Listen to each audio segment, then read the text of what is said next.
राजपुर गांव के किनारे एक छोटी सी पुरानी हवेली थी, जिसमें रहती थी सीमा, नई नई ब्याही हुई, हाजिर जवाब और थोड़ी गुस्सैल बहू। उसके पति माधव को पूरा गांव कंगाल पति कहता था, क्योंकि उसकी जेब में हमेशा हवा ही चलती रहती थी। नौकरी 3 दिन करता, 4 दिन छोड़ देता, और रही सही कसर निकाल देती उसकी नंद राधिका, गांव की सबसे बड़ी भुक्खड़ नंद। कोई भी पकवान हो, कोई भी खाना हो, राधिका की नज़र पड़ते ही खत्म समझो। सीमा तो कहती थी कि अगर राधिका को मौका मिले तो चूल्हे की लकड़ी भी चबा जाए। शादी के 2 महीने बाद ही सीमा समझ गई थी कि उसके घर में 2 ही नियम चलते हैं। रूल 1, राधिका को खाना दिखे तो वह खा जाएगी। रूल 2, माधव को काम दिखे तो वह भाग जाएगा। एक दिन सीमा ने पकौड़े बनाए, गरम गरम, खस्ता, बिल्कुल गोल गोल। वह अपने लिए प्लेट निकाल रही थी कि तभी दरवाजे से तूफान की तरह राधिका अंदर घुसी। वाह दीदी, कितने अच्छे महक रहे हैं। और सीमा कुछ समझ पाती इससे पहले राधिका ने आधे पकौड़े ऐसे निगल लिए जैसे दुनिया खत्म होने वाली हो।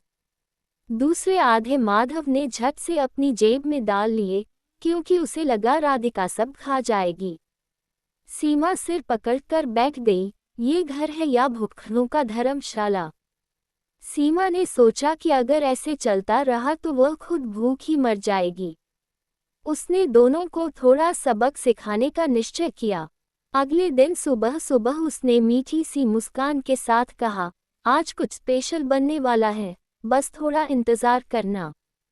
दोनों की आंखें चमक गईं, राधिका खाने के चक्कर में और माधव इस उम्मीद में कि शायद आज काम पर जाने से बच जाए।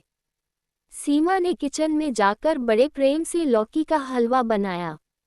लौकी, जिससे राधिका को जीवन भर नफरत थी और माधव को लगता था कि लौकी खाने से इंसान कमजोर हो जाता है। लेकिन सीधा बोलने की हिम्मत दोनों में से किसी में नहीं थी, क्योंकि खाना छोड़ना इन दोनों के स्वभाव में था ही नहीं। सीमा ने बड़े गर्व से थाली में हलवा रखा और बोली, खाए, आज बहुत मेहनत से बनाया है। राधिका ने पहला निवाला लिया और चेहरा ऐसे बिगड़ा जैसे नींबू खा लिया हो, लेकिन बोली, बहुत स्वाद है दीदी। माधव ने हलवा खाते खाते चुपके से पूछा, थोड़ा नमक ज्यादा है क्या? सीमा मुस्कुराई, नहीं जी, मेहनत ज्यादा है। राधिका और माधव दोनों ने मजबूरी में पूरा हलवा चट किया, और जब खाकर बाहर आए तो उनके चेहरे ऐसे लग रहे थे जैसे 100 साल का व्रत तोड़कर गुड़ खाया हो।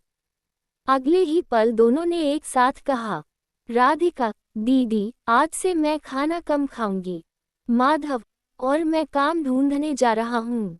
सीमा की आंखों में खुशी छलक आई। अगले दिन से राधिका सच में कम खाने लगी, क्योंकि उसे डर था कि सीमा फिर कुछ अजीब बना देगी। माधव भी वास्तव में काम पर जाने लगा, क्योंकि उसे लगा अगर उसने काम नहीं किया तो सीमा हर दिन लौकी का हलवा खिला देगी। कुछ महीनों बाद उनका घर बदल गया। राधिका खाने में तमीज़दार, माधव थोड़ा कम कंगाल और सीमा पहले से ज्यादा खुश। एक दिन सीमा ने हंसते हुए दोनों से कहा, अच्छा हुआ तुम दोनों सुधर गए, वरना मैंने तो करेले की खीर भी सोच रखी थी।